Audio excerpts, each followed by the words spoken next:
श्री शिवाय नमस्तुभ्यम। हर हर महादेव। जय श्री नारायण। दोस्तों, कैसे हैं आप लोग? ये बताने के लिए कमेंट बॉक्स में जय श्री हरि जरूर लिखिएगा। आज हम लेकर के आए हैं विष्णु शयनी एकादशी एवं चतुर्मास व्रत भी इसे कहते हैं। तो इसका व्रत का कथा आप लेकर के आए हैं, जो कि आज एकादशी के 6 जुलाई एकादशी है, विष्णु शयनी एकादशी। एक एकादशी का नाम विष्णु शयनी भी है। इसी दिन विष्णु जी का व्रत एवं चतुर्मास व्रत प्रारंभ करना विष्णु पुराण से प्रकट होता है।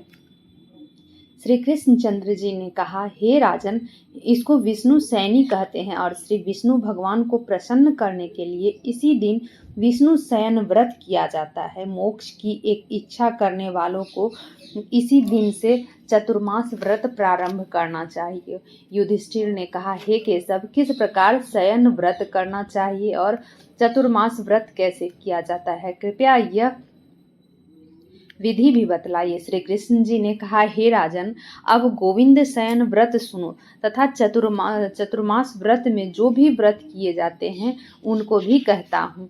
जब कर्क राशि के सूर्य हो तब आषाढ़ मास के शुक्ल पक्ष में भगवान विष्णु को शयन कराना उत्तम है और तुला राशि के सूर्य होने पर उन्हें जगाना चाहिए। आषाढ़ मास के शुक्ल पक्ष की एकादशी का व्रत करके चतुर्मास्य व्रत का नियम पालन करना चाहिए। स्वच्छ वस्त्र, स्वच्छ पात्र एवं उपाधानिधि से सुसज्जित शैया पर शंख चक्र एवं गदा पद्म कथा पीताम्बरधारी विष्णु भगवान की स्थापना कर तथा स्मृति पुराण और वेद स्त्रोत सहित दधित घृत मधु मिश्री आदि का लेपन कर जल से स्नान करावे और धूप दीप नैवेद्य और उत्तम से उत्तम पुष्पों का द्वारा प्रेम पूर्वक पूजन करके प्रार्थना करें कि हे भगवान, आपके जो सो जाने पर समस्त भूमंडल भी सो जाता है और आपके जगने पर सब जग भी जाग जाते हैं। इस प्रकार मूर्ति का पूजन और प्रार्थना करने के पश्चात हाथ जोड़कर कहें कि हे भगवान, चतुर्मास के इन 4 मासों में जब तक आप शयन करें तब तक मेरे स्वीकार किए हुए इन नियमों को आप निर्विघ्न पूर्ण करें। इस प्रकार शुद्ध चित्त एवं विनीत भाव द्वारा प्रार्थना करके विष्णु भक्त मनुष्य अथवा स्त्री तदंत धावन पूर्वक इन नियम को करें। विष्णु के व्रतारंभ के 5 ही काल कहे हैं। एकादशी, द्वादशी, पूर्णिमा, अष्टमी या कर्क की संक्रांति को पूर्वोक्त प्रकार के व्रत का आरंभ करें और कार्तिक मास के कृष्ण पक्ष की द्वादशी को समाप्त करें। शुद्ध या अशुद्ध स्त्री या पुरुष इस व्रत के प्रभाव से सभी घोर पापों से मुक्त हो जाते हैं। जो प्रति वर्ष इस व्रत को करते हैं वह सूर्य के सदृश प्रकाशित रथ द्वारा विष्णु लोक को गमन करते हैं। अब उनका भिन्न भिन्न रूप सुनो। जो व्यक्ति देव मंदिरों में मार्जन, जल सिंचन, गोमय के लेपन एवं रंग द्वारा बेल बूटों को बनाता है वह 7 जन्म पर्यंत धार्मिक ब्राह्मण होकर उत्पन्न होता है और दधी, दूध, घृत, मिश्री एवं मधु से चतुर्मास भर भगवान को जो स्नान कराता है वो विष्णु सदृश रूप से प्राप्त कर अक्षय आनंद का उपभोग करता है। और जो पृथ्वी और स्वर्ण दक्षिणा के साथ देवता के उद्देश्य से ब्राह्मण को दान करता है वह इंद्र के समान आनंदों का उपभोग करता है तथा विष्णु लोक को प्राप्त करता है। जो गंध, पुष्प और नैवेद्य के साथ श्री विष्णु भगवान की स्वर्ण प्रतिमा का निर्माण करा कमल पुष्प द्वारा पूजन करता है उसको अक्षय आनंद और इंद्र पद की प्राप्ति होती है। और जो 4 मास पर्यंत तुलसी पत्र द्वारा भगवान का पूजन करता है अथवा स्वर्ण में तुलसी पत्र भगवान के चरणों में अर्पण करता है उसको स्वर्ण में विमान द्वारा विष्णु लोक की प्राप्ति होती है। और जो भगवान विष्णु को दीप एवं गुगुल द्वारा धूपित करते हैं और समाप्ति में भी धूप दीप आदि से पूजन करके भोग अर्पण करते हैं, समाप्ति करते हैं, वो भोग्य के स्वामी होते हैं। और जो कार्तिक मास पर्यंत अश्वत्थ वृक्ष और भगवान विष्णु की प्रदक्षिणा नियम पूर्वक करते हैं उनको अवश्य ही विष्णुलोक की प्राप्ति होती है। जो संध्या समय अपने प्रांगण में देवता और ब्राह्मण को दीप दान करते हैं और समाप्ति तक दीप दान का नियम प्रेम पूर्वक करते हैं, वह भी वैकुंठ लोक को निर्विघ्नता पूर्वक प्राप्त करते हैं। और जो भगवान विष्णु का चरणोदक नियमित रूप से पान करते हैं, उसका आवागमन बंद हो जाता है। जो भगवान विष्णु की मंदिर में त्रिकाल अष्टोत्तर गायत्री का जप भक्ति पूर्वक करते हैं, वो सांसारिक माया में पुनः ही लिप्त नहीं होते हैं। नित्य प्रति पुराणों और धर्म शास्त्रों की कथा को सुनने वालों एवं वस्त्र तथा स्वर्ण सहित पुस्तकों का दान करने वाले पुण्यवान, धनवान और ज्ञानवान होता है। और जो कोई भगवान शंकर के नाम का जप करके समाप्ति पर उनकी स्वर्ण प्रतिमा का दान करता है, वह समस्त पापों से रहित हो अनुपम गुणों से संयुक्त होता है। जो नित्य प्रति भगवान भुवन भास्कर को अर्घ दान कर उनका ध्यान करता है और समाप्ति में स्वर्ण और रक्त वस्त्र सहित गोदान करता है, वह आरोग्य एवं दीर्घजीवी होता है। चतुर्मास पर्यंत गायत्री मंत्र द्वारा यथोचित संख्या में तिल से होम करने वाला और समाप्ति पर तिल सहित पात्र का दान करने वाला कायिक, वाचिक एवं मानसिक पापों से रहित हो जाता है। वह आरोग्य, दीर्घायु एवं शुभ संतानित्व वाला होता है। चतुर्मास पर्यंत अन्न का हवन करने वाला एवं घी, कुंभ, वस्त्र और सोने का दान करने वाला आरोग्य, तेज एवं ऐश्वर्य को लाभ करता है। अश्वत्थ वृक्ष की सेवा करने वाला और अंत में स्वर्ण वस्त्र दान करने वाला अपने महान पापों को भस्म कर देता है।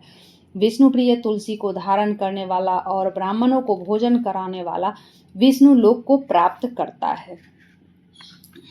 भगवान विष्णु को शयन करा के जो नित्य प्रति उन पर भस्म एवं दुर्वा दल को चढ़ाता है और व्रत के अंत में सोने की दुर्वा का दान करता है और नम्रता पूर्वक इस प्रकार स्तुति करता है कि हे देवो, जिस प्रकार तुम संसार में प्रसारित हरित एवं पल्लवित हुए हो, उसी प्रकार मुझे भी अजर अमर और यशस्वी संतान दो। ऐसा करने से जो उसके समस्त पाप नष्ट हो जाते हैं और महान सुखों को भोगने वाला होता है। भगवान शंकर एवं विष्णु के सम्मुख कीर्तन करने वाला अपने पापों को नष्ट कर देता है। चतुर्मास व्रत करने वाले को सोने का घंटा दान करना चाहिए। दान देकर इस प्रकार स्तुति करें कि हे जड़ता संहारी अच्युत, मुझसे ज्ञान या अज्ञान में जो भी जड़ता दोष आ गया है उसे आप नाश कीजिए। इससे जड़ता दोष नष्ट हो जाता है। चतुर्मास का व्रत करने वालों को जो ब्राह्मण को मेरा स्वरूप जानकर उनका चरणोदक पान करते हैं, उनकी आयु, कृति, लक्ष्मी बढ़ती है। व्रत की समाप्ति पर गोदान करना चाहिए। अगर गोदान ना कर सके तो जोड़ा वस्त्र दान करना चाहिए। सर्व देवताओं के स्वरूप ब्राह्मणों को नित्य नमस्कार करने वाला समस्त पापों से रहित हो जाता है। अलंकारों से संयुक्त सब सत्ता गोदान देने वाला सर्व भौम दीर्घजीवी और यशस्वी राजा होता है। ब्राह्मण भोजन कराने वाले की आयु की वृद्धि होती है। जो सूर्य एवं गणेश को चतुर्मास पर्यंत नित्य नमस्कार करता है, समस्त काम काजों के सिद्धि के निर्मित गणेश एवं सूर्य की स्वर्ण प्रतिमा दान करना चाहिए। भगवान सदाशिव को प्रसन्न करने के लिए रूपा एवं तांबा दान करने वाले को तथा जोड़ा वस्त्र दान करने वाले को पुत्र सुख की प्राप्ति होती है। व्रत की समाप्ति पर मधु, पूर्ण, तांबे का पात्र एवं गुड़ का दान करना चाहिए। भगवान के सोने के समय में जोड़ा वस्त्र, तिल, गुड़ और स्वर्ण का दान करना चाहिए। स्वर्ण का दान करने वाले के समाप्ति पर यथाशक्ति दान करने वाले वस्त्र एवं शैया का दान करने वाला अक्षय फल को पाता है और कुबेर के समान धनी होता है। भगवान श्री कृष्ण ने कहा, हे राजन, राज्यार्थी पुत्रार्थी राज्य एवं पुत्र को निष्काम मोक्ष को पाता है। चतुर्मास में ब्राह्मण को शाक, फल एवं मूल भोजन देने वाले और समाप्ति पर यथाशक्ति दान दक्षिणा देने वाला राजा राज्य का भागी होता है। विष्णु शयन में सूर्य के नियमित सौंठ, मिर्च और पीपर का सवस्त्र दान करने वाला 100 वर्ष पर्यंत जीता है और उसके सभी मनोरथ पूर्ण होते हैं और वह अंत में स्वर्ग लोक को जाता है। जो बुद्धिमान एवं कर्मकांडी ब्राह्मण को मोती का दान करता है वह कीर्तिमान होता है और जो तांबुल का दान करके तांबुल का खाना त्याग देता है और समाप्ति में दक्षिणा के सहित रक्त वस्त्र का दान करता है उसको तांबुल दान के द्वारा इस लोक में गंधर्व तत्व और परलोक में स्वर्ग की प्राप्ति होती है। वह ब्रह्मा विष्णु एवं शिव रूप है। अस्तु इसके दान करने से देवताओं द्वारा प्रचुर संपत्ति प्राप्त होता है। चतुर्मास में जो स्त्री पुरुष नित्य प्रति गौरी एवं लक्ष्मी को प्रसन्न करने के लिए हरिद्रा का दान करके और व्रत की समाप्ति पर रजत पूर्ण हरिद्रा का दान करते हैं वह स्त्री पुरुष परस्पर एक दूसरे के आश्रय में आनंद पूर्वक जीवन यापन करते हैं तथा साथ ही साथ सौभाग्य एवं अक्षय धन धान्य के साथ सुख भोग कर स्वर्गगामी होते हैं। चतुर्मास में षट्रस युक्त 52 प्रकार के दिव्य व्यंजन प्रेम पूर्वक ब्राह्मणों को भोजन कराकर शक्ति के अनुसार दान करना चाहिए। यदि नित्य प्रति दान करने में असमर्थ हो तो अष्टमी, अमावस्या, पूर्णिमा एवं प्रति सूर्यवार को या प्रति भृगुवार को दान करने वाले और व्रत समाप्ति पर भूदान करें। यदि भूदान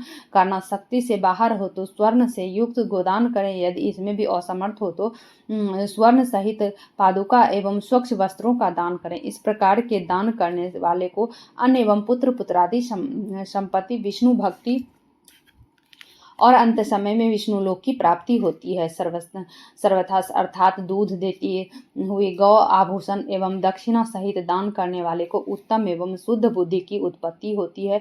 जो व्यक्ति चतुर्मास भर चंद्रायन व्रत करके हैं एवं हुए अन्न का भोजन नहीं करते हैं, भिक्षा वृत्ति धारण करके जीवन निर्वाह करते हैं, उनको दिव्य शरीर द्वारा शिवलोक की प्राप्ति एवं वेद प्रागत होते हैं तथा उनका आवागमन निवृत्त हो जाता है। इस प्रकार व्रत एवं नियमानुसार पूजन करने वाले को भगवान विष्णु अत्यंत ही प्रसन्न होते हैं और जागरण तथा शयन वाले दिन जो व्रत रखने वाले को गरुड़ द्वारा भगवत गति प्राप्त होती है। जय श्री हरि।